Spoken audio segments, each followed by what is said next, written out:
जंगल में रह जयाम आदिवासी जंगल रखवाला रे।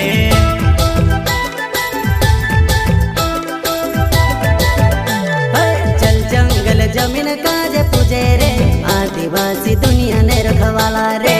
बाप देव खतरी काज पूजे रे आदिवासी सबसे निराला रे।